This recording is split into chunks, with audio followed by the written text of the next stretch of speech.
السلام علیکم ورحمۃ اللہ وبرکاتہ۔ ناظرین کرام، دنیا کے اندر سزا ملنے کے یعنی کسی بھی گناہ کی سزا ملنے کے 3 طریقے ہیں۔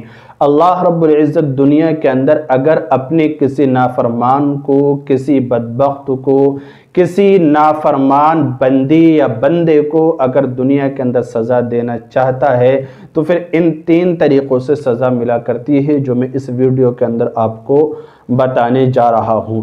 اچھا، کن کن گناہ کی سزا دنیا کے اندر ضرور ملتی ہے، میں اس پر ایک الگ مستقل ویڈیو بنا چکا ہوں۔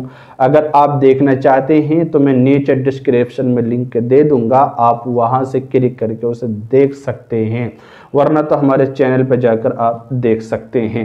تو 3 طریقے سے اللہ رب العزت دنیا کے اندر سزا ایک بندے کو، نافرمان بندے کو دیتا ہے۔ پہلا طریقہ ہوتا ہے تنبیہ کرنا، متنبہ کرنا۔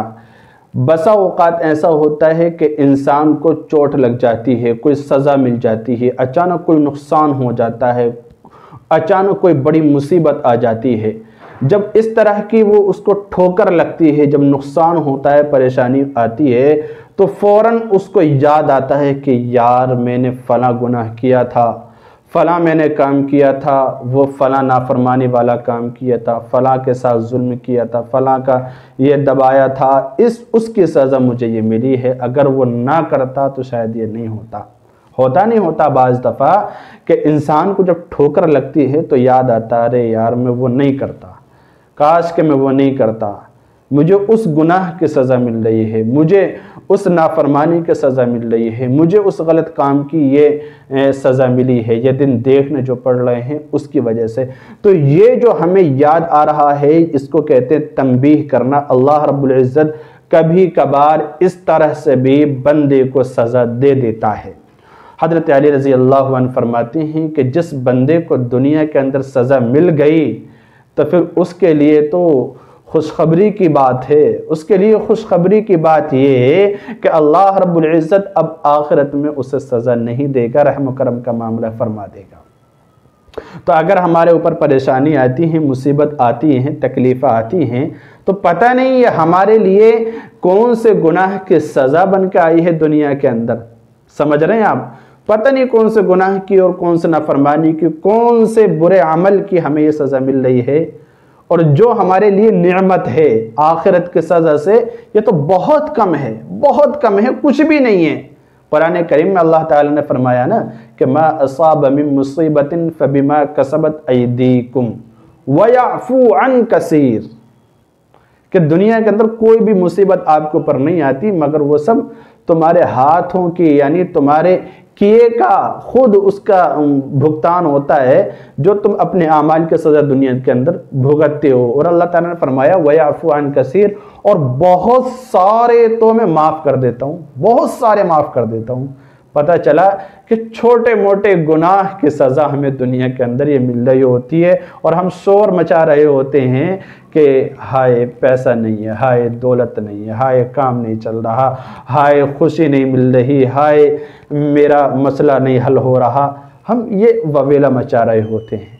تو میرے بھائیو، بزرگوں، دوستو، ہم ان پریشانیوں کو خوشی کے ساتھ قبول کریں۔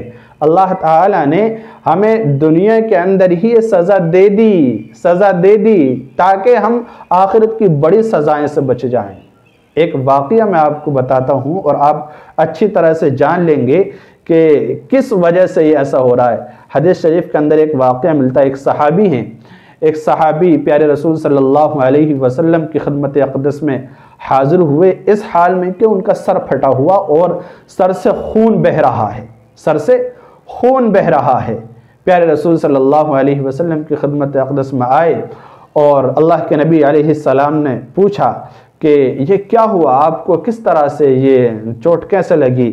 آپ نے جب معلوم کیا تو ان صاحب نے کہا کہ میں راستے میں جا رہا تھا، اچانک میری نظر ایک عورت پر پڑ گئی، میری نظر پڑی ہی تھی اس عورت پہ کہ سامنے ایک ستون آ گیا، میں اس سے ٹکرا گیا اور میرا سر پھٹ گیا۔ پیارے رسول صلی اللہ علیہ وسلم یعنی وہ صحابی آئے تھے اس لیے تاکہ مجھ سے یہ گناہ ہو گیا، مجھے معافی تلافی کرنے کے لیے کیا جائے، مجھے سزا دے دیجئے۔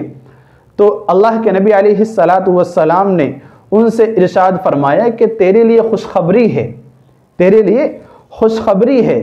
فرمایا اگر دنیا میں تجھے تیری غلطی کی سزا ملی ہے تو اب تجھے قیامت میں سزا نہیں دی جائے گی، اللہ رب العزت آخرت میں تجھ پر رحم و کرم کا معاملہ فرما دے گا۔ تو ناظرین کرام، آپ نے دیکھا کہ دنیا کے اندر سزا کا ملنا یہ ہمارے لیے باعث رحمت ہے، یہ آخرت میں بڑی سزا سے بچانے کے لیے اللہ رب العزت چھوٹی موٹی پریشانیاں ہمیں دے دیتا ہے۔ تو ہمیں چاہیے کہ ہم خوشی سے انہیں قبول کریں اور خوشی سے ہم ان پر جمے رہیں اور ان سے انشاءاللہ ہم چھٹکارا پا لیں گے، ٹھیک ہے نا۔ اچھا، اسی طرح سے حضرت فضیل بن عیاض رضی اللہ عنہ کا ایک واقعہ ہے۔ حضرت فضیل بن عیاض، ان کا واقعہ یہ ہے کہ ایک مرتبہ یہ گھوڑے پر سوار ہوئے۔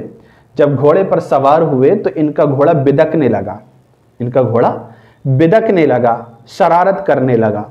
تو حضرت فضیل بن عیاض بھی اپنے گھوڑے پہ سے اترے اور اترنے کے بعد مصلی بچھایا، 2 رکعت نماز پڑھی اور اس کے بعد خوب دیر تک اللہ رب العزت سے توبہ استغفار کرتے رہے، خوب دیر تک توبہ استغفار کرتے رہے، کافی دیر تک آپ نے یہ کیا۔ اس کے بعد آپ گھوڑے پر سوار ہوئے تو جو خدام تھے انہوں نے آپ سے معلوم کیا کہ حضرت آج عجیب ماجرا، ہم سمجھے نہیں کیا معاملہ ہے، آپ پہلے گھوڑے پر سوار ہوئے تھے اور گھوڑے نے کچھ شرارت کی، آپ اٹھ کر نماز پڑھی، استغفار کیا کافی دیر تک، پھر آپ گھوڑے پر سوار ہو گئے۔ تو حضرت فضیل بن عیاض نے جو بات کہی تھی وہ ہمارے اور آپ کے لیے ایک بہترین سبق ہے، ایک بہترین سبق ہے۔ وہ سبق یہ ہے اور اس کو سمجھنا ہے، اور اسی کے لیے میں نے یہ واقعہ سنایا۔ فرمایا کہ جب بندہ اللہ کی نافرمانی کرتا ہے تو جو چیزیں اس بندے کی فرما بردار ہوتی ہیں وہ بھی اس بندے کی نافرمانی کرنے لگتی ہیں، وہ بھی اس بندے کی نافرمانی کرنے لگتی ہیں۔ تو آپ کیا سمجھے؟ یعنی کہ اللہ رب العزت مجھ سے ناراض ہو گیا، کوئی مجھ سے قدم ایسا اٹھ گیا، کوئی مجھ سے کام ایسا ہو گیا کہ اللہ تعالیٰ مجھ سے روٹھ گیا۔ جب میرا رب، میرا مالک مجھ سے روٹھ گیا تو اب میری جو تابع میں، میری تابع داری میں جو چیزیں ہیں، یہ گھوڑا ہے میری تابع داری میں تھا، یہ میری نافرمانی پر تل گیا۔ جب میں نے اللہ کی نافرمانی کی تو اس گھوڑے نے میری نافرمانی کی۔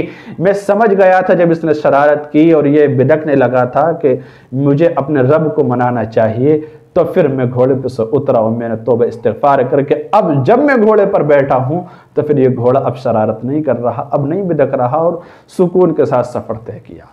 تو ہمیں اس واقعے سے یہ سبق ملتا ہے کہ اگر ہماری اولاد، ہمارے ماتحت ہمارا کہنا نہیں مانتے تو کہیں نہ کہیں ہم سے غلطی ہو رہی ہے۔ ہم اپنے تعلق کو تو اللہ سے مضبوط کریں، اپنے تعلق کو اپنے والدین سے مضبوط کریں، تبھی تو ہماری اولاد ہمارا کہنا مانے گی، ہماری فرما بردار بنے گی، ہمارے مشکلات دور ہوں گی، حل ہوں گی۔ اگر پریشانی ہمارے اوپر آ رہی ہیں تو اس کا مطلب یہ ہے کہ اللہ تعالیٰ ہم سے روٹھ گیا ہے، اللہ تعالیٰ ناراض ہو گیا ہے۔ تو بھائی پہلی جو سزا اللہ رب العزت دنیا کے اندر دیتا ہے وہ اس طرح سے دیتا ہے کہ تنبیہ کرنے کے ذریعے سزا دیتا ہے اللہ رب العزت۔ اچھا، جو دوسری سزا ملتی ہے وہ ہے کہ اللہ رب العزت کبھی کبھار مہلت دے دیتا ہے۔ جب انسان نافرمانی کرتا ہے نا تو بسا اوقات ایسا ہوتا ہے کہ نافرمانی جتنی کرتا اتنی اسے نعمتیں ملتی ہیں۔ ہم دنیا کے اندر غور کرتے ہوں گے، اور دیکھتے ہوں گے اپنی نظروں سے کہ بہت سارے ایسے بندے ہیں جو نماز نہیں پڑھتے، روزے نہیں رکھتے، شراب پی رہے ہیں، جوا کھیل رہے ہیں، زناکاری بدکاری کر رہے ہیں، سودی کاروبار ان کا ہے، حرام حلال کی کوئی تمیز نہیں ہے، اللہ رب العزت کے دین کی کوئی پرواہ نہیں ہے، لیکن پھر بھی وہ اپنی زندگی میں مست ہیں، پھر بھی ان کے پاس دولت، ان کے پاس شہرت، ان کے پاس گاڑی، ان کے پاس بنگلہ، ان کے پاس پیسہ ہی پیسہ، مزے لے رہے ہیں۔ ہمیں لگ رہا ہے نا، تو یہ ہم ان کے لیے نعمت سمجھ رہے ہیں اور وہ بھی اپنے آپ کو خوشحال سمجھ رہے ہیں اور یہ سوچ رہے ہیں کہ ہم بہت خوشی میں ہیں، اچھے میں ہیں اور بہت مزے میں ہیں۔ لیکن حقیقت یہ ہے کہ اللہ رب العزت کی طرف سے یہ سزا ہے، اللہ کی طرف سے یہ سزا ہے، کیونکہ مہلت کے ذریعے بھی اللہ تعالیٰ سزا دیتا ہے دنیا کے اندر۔ 500 سال تک فرعون کو اللہ رب العزت نے مہلت دی، دی اسے مہلت کہ چل تو عیاشی کر، تو موج لے، تو اپنی منمانی کر، لیکن جب رسی کھینچی ہے تو ساری اگلی پچھلی برابر کر دی، آخری ٹائم میں بھی اس کی توبہ تلہ کام نہیں آئی۔ تو مہلت کے ذریعے بھی اللہ رب العزت بندے کو سزا دیتا ہے دنیا کے اندر۔ اور جو تیسری چیز ہے، اللہ رب العزت جو سزا دنیا کے اندر بندے کو دیتا ہے جس سے وہ ہے خفیہ تدبیر۔ اللہ تعالیٰ کوئی خفیہ تدبیر اختیار کر لیتا ہے، کیونکہ قرآن کریم کے اندر اللہ رب العزت نے ارشاد فرمایا وَإِذْ يَمْكُرُ بِكَ الَّذِينَ كَفَرُوا لِيُثْبِتُوكَ أَوْ يَقْتُلُوكَ أَوْ يُخْرِجُوكَ، کہ کافر لوگ، ذرا یاد کیجئے اس وقت کو کہ کافر لوگ آپ کے خلاف تدبیریں کر رہے تھے، ہے نا، کہ لیثبتوک، آپ کو قید کر دیا جائے، آپ کو بند کر دیا جائے، او یقتلوک او یخرجوک، یا آپ کو قتل کر دیا جائے نعوذ باللہ، یا آپ کو شہر سے نکال دیا جائے، ملک بدر کر دیا جائے۔ وَيَمْكُرُونَ وَيَمْكُرُ اللَّهُ، اللہ بھی تدبیر کر رہا ہے ان کے خلاف، خفیہ تدبیر ہے۔ اور اللہ رب العزت نے ایسی تدبیریں کی کہ آج تک دنیا جانتی ہے کہ اسلام دنیا کے کونے کونے پر پہنچ گیا، اور اسلام کا ڈنک چہاردنگ عالم میں گونج رہا ہے، اور کفر ایک کوزے میں سمٹ کر رہ گیا ہے۔ کفر کچھ نہیں بگاڑ سکتا۔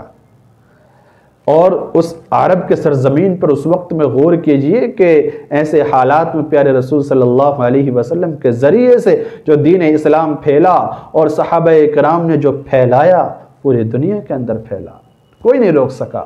سپر پاور طاقتیں اپنے وقت کی وہ بھی آہنی دیوار بن کے کھڑی ہوئی، لیکن صحابہ کرام نے ان کو بھی توڑ ڈالا، ان کو بھی اکھاڑ پھینکا۔